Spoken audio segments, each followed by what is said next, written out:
Hi,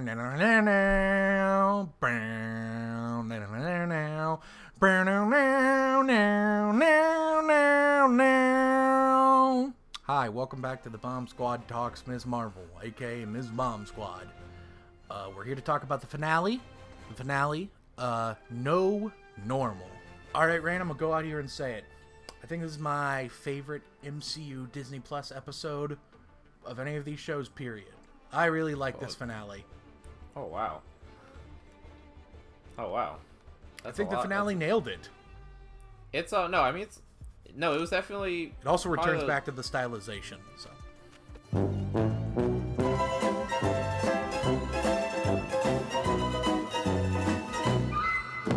It was definitely one of the stronger episodes. Maybe the strongest.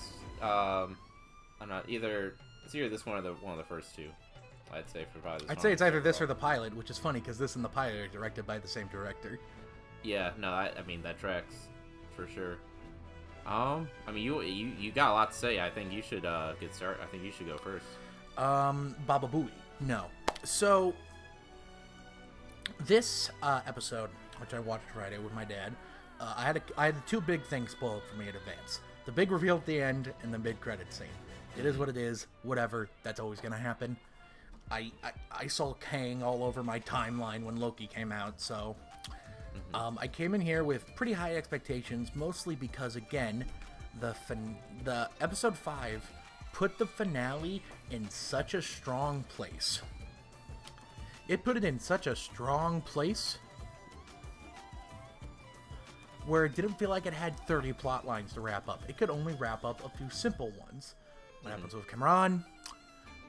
How does Ms. Marvel deal with the damage control? How does her family and friends react to finding out the truth?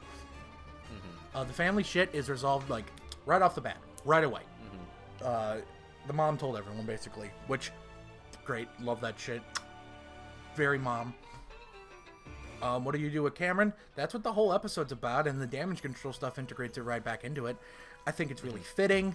Not gonna lie, it was a big Gatorade get hype moment when she said "embiggen." I'm not kidding, Rain. I jumped out of my chair. I literally... I don't want to be Mr. Fanboy, but I was literally like, she said the thing! I had no clue that was a thing. That's funny. You ever read a Ms. Marvel comic? No, I said... Wait. Yeah, so I read like the first 2 or 3 issues. Did you say that there? And also I read back in high school. I thought she would have. Oh, well, shows what I know. But she probably did. But that's a thing she says a lot. When she grows big, she says "embiggen." I don't remember. I was like 15 when I read it, or 16 or something. I know what I had for breakfast on January 31st, the year I was 15. What's your excuse? You're autistic too. I don't have a joke. What do you think of the finale, Rain?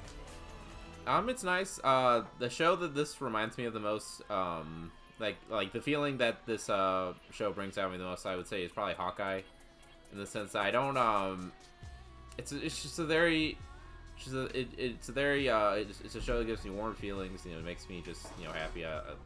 Like these characters. It doesn't rock me to my core in any way, but I have a good time with it. This is very exemplary. Probably one of the strongest episodes, maybe strongest, like I said. Something I really appreciate about this might have the strongest cast, like supporting cast, of any of the Disney Plus shows. Her family and friends are perfect. Quite frankly, as much as the time travel stuff in episode 5 was really good, the show probably would have been better served if she never went to Pakistan. I was gonna say that. Yeah, I feel like it is nice. I don't know. Yeah, it's as nice as the moments we got in Pakistan were. In my notes was like how the stuff with the Jinn just really didn't need to be there. You should have just made the damage control the main villains. I think it would have made the story way stronger. I feel like if I have a big overarching complaint with the show, it's probably that. It's just everything with the Jinn, is just not like all the fights with them are especially because it's such a red herring. Because we later find out that is not the source of her powers. Yes. Well, I will get into interpretations on it a little later, but I have what the director said on my pocket, Rain. I could leave. I could always do that. But yeah, no, it's very strong cast. Even the it's funny how even like the popular girl like archetype, you think she's gonna be, but no, even she's like a she's very, really well casted, which quite frankly makes sense. I always thought the popular girl as a mean girl archetype was kind of weird. It's definitely true in some cases, but the actual most popular people, in my experience, are nice. Because why would you want to be friends with an asshole? Yeah, that's mostly, I'd say that's more true than not in my experience, growing up too. But yeah, no, it was a nice version of that twist. It was nice seeing like the part she played. I mean, really, I will say with the whole like final fight climax thing, it's sort of like all the stuff with them just like using like they're just their smarts and just sort of tricking the Home Aloneing it. Yeah, them do like that. That was great on technical level and just character and writing and all that. But the man, this is fun. And then all my excitement really shoots down with the just the big CG fight. It's just like all these directors, all the MCU directors, when they do find like who are like have like creative flourishes in the way they shoot stuff, it always falls apart with the CGI stuff, in my opinion. Like Sam Raimi innocent. Sam Raimi innocent. Yeah, for sure. But like they never know how to like make that like the creativity they bring into just like people punching each other and people like running away and people dealing with physical objects. All that stuff goes away when it's a CGI fight. It's just medium, single. Which is why I think it helps that there's not a lot. Even the CGI fight, it's mostly revolves around the main character talking to the villain. And that's a big thing I wanted to point out. Thank you for reminding me. You're welcome. What is the big thing I think the MCU lacks at? It's showing the superheroes be heroes. Yeah. They show the fights, but they often lack in showing them saving people. In this one, Ms. Marvel clearly saves the crowd from a freaking truck plowing into them. Yeah. And that was a beautiful moment. Yeah, it's really it's really just helping a person, I guess, like a dangerous person deal with like an episode they're dealing with, more so than just being while saving people from the collateral damage they're accidentally causing, more so than beating the shit out of someone. I don't know if it's on purpose, but this is somehow the most anti-police Marvel show. Oh no, I've been saying that I think every episode, and it's great. How they're just evil. It's so good. Even Falcon and the Winter Soldier often had critiques of the justice system, but this one was way harder. Yeah, something I say a lot with. I think I've said most of these blockbusters when talking about like bigger issues. I tend to pull my punches when critiquing them, like for political reasons. When I'm like, oh well, there's only so much you can like. There's only so much you can do when you have a $200 million budget. And this went farther than I would expect for a Disney Plus show. So good on them. It didn't pull. Granted, it helps that it's a completely, wholly fictional agency. Yep. I mean, hey, it gets the point across. So I'll it works for me. Because the Department of Damage Control did nothing to help. Rein, but they bad apples did. Fuck, you're right. They bad apples did. It helps, I guess, that the guy who's lambasting the bad apple. He only cared about the PR impact, but we know for a fact he's also a bad apple. Fuck. I mean, we know for even the person like, I don't know. Maybe I'm making sense. I think it's clear that he supported it if it wasn't for the fact that it was a big public thing. If it wasn't at a high school, it probably would have been full support. Yeah. Well, again, if they would have been the villains the whole time, they could have done a thing with they could have had more time to like expand on it and make it clear that make it more of a institutional thing than just hey, look at this one bad. That's another thing. They largely disappear from episodes 3 through 5. Yeah, that really just it's nice when it's just the show feels pretty uneven for me at times. Which that's probably my biggest complaint. It's just like I feel like it could have been more focused. What I really liked, but it just That's one of my... What I loved, I really loved so much so that I'm kind of willing to ignore the shit I don't love. Well, Yeah. Loki, which I think is the other top-tier Marvel show, I put Loki and Ms. Marvel in the same tier. Second tier is probably, like, Falcon and the Winter Soldier and Moon Knight. Maybe Hawkeye. And then that last tier, that third tier, is WandaVision. But I also kind of love WandaVision because, god damn it, it's unique. Yeah, I rewatched it recently with my mom, and the highs of that are, I guess sort of like with what you're saying with Miss Marvel. The highs for WandaVision were so high that I didn't mind. Which also, yeah, I don't know, if there's things in this show that like are really connect to you like on a deeper level, then it's for me, definitely... when it comes to what's your favorite MCU Disney Plus show, every answer is correct. Except What If. That's the wrong answer. I'm sorry. I would agree. Yeah, there's some, even though like I can see the very high appeal of every single show except What If. But we're not talking about What If. We're talking about Ms. Marvel. Let's get into it, Rein. We're gonna get into it. She's a mutant. You haven't been? Oh yeah. Yeah, that's I mean, you were against it until I destroyed you with facts and logic. Yeah, I made a complete 180. At first I was like, oh, that's... Because it's like, Inhumans, because obviously, coming up in the future at some point, they're going to make mutants are going to be everywhere. Inhumans, they're going to be almost nowhere, if at all. So it's like, oh, let's give them something. Let's like at most, it's going to be the royal family, which is what it was for 70 years. And Grant, because I was saying all this as someone who knows of Inhumans, like I know the gist of them, I know the basics, but like I don't think I even really read an Inhumans comic. I don't really know them deeply. So I was like, oh well, they shouldn't have changed it. But then when talking to you about it, I was like, oh wait, no, you're completely right. Especially since after I talked to you about it, the co-creator, Ms. Marvel, came out and said that when she was conceptualizing Kamala, she was a mutant.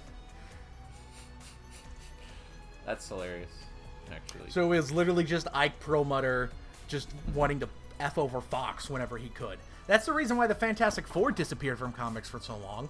Yep. Yeah. It would have happened if it weren't for the fact that the X-Men is consistently their second highest selling title. Yeah. They would have gotten rid of them too. Yeah. I don't hate the New Humans. Inhumans that are basically mutants. I call them New Humans. NU humans. I don't hate them. I don't hate them, but they're just knockoff mutants. That's all they are.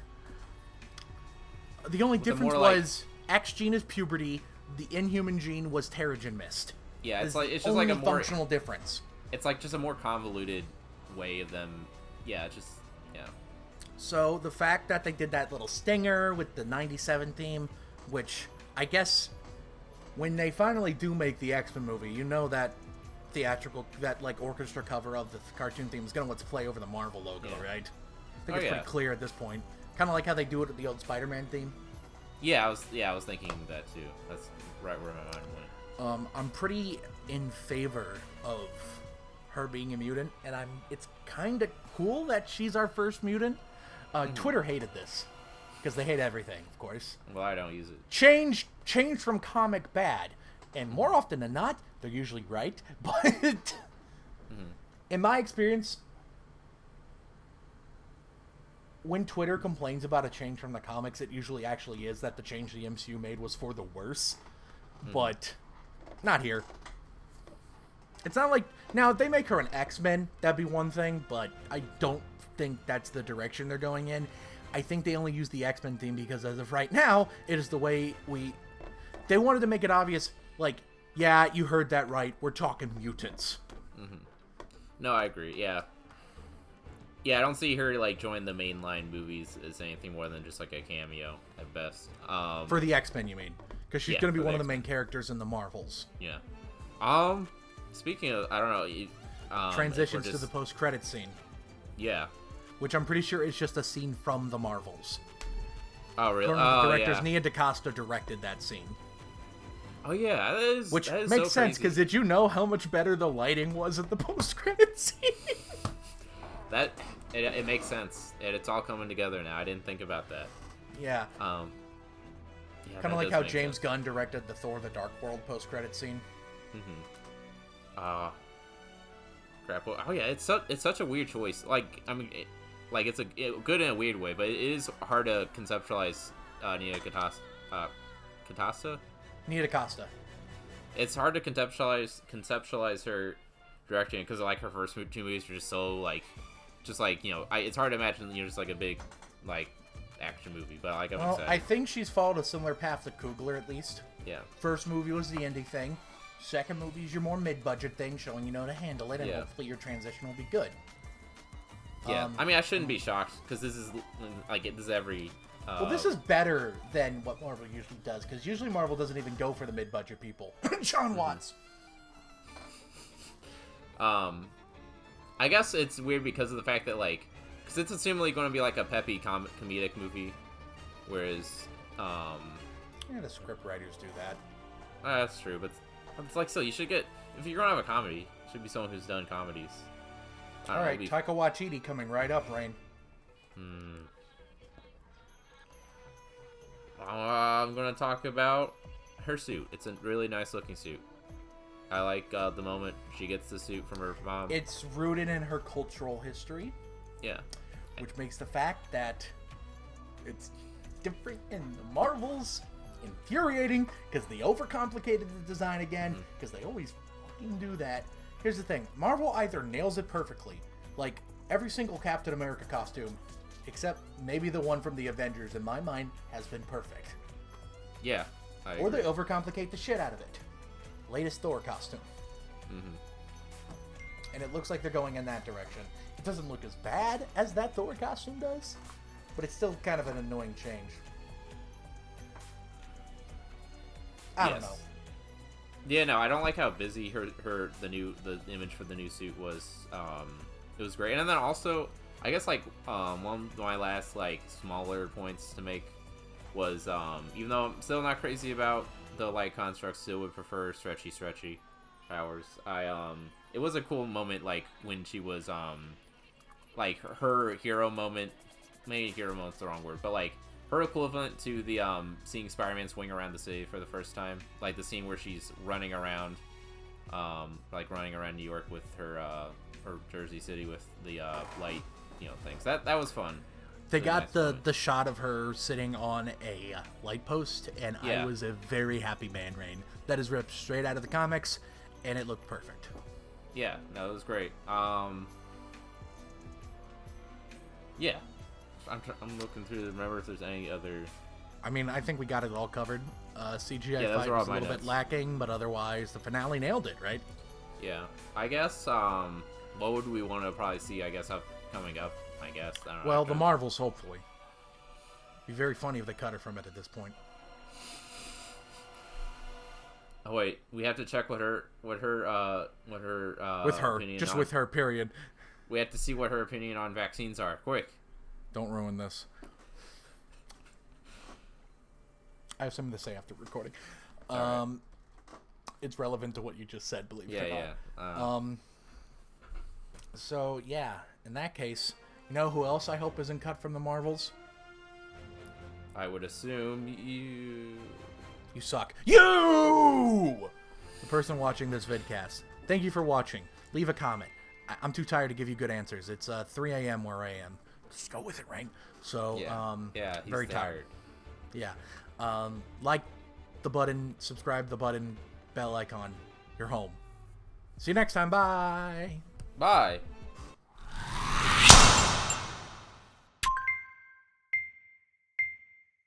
Just slid my ticket across the table and I said, "Sorry guys, I gotta see about a girl."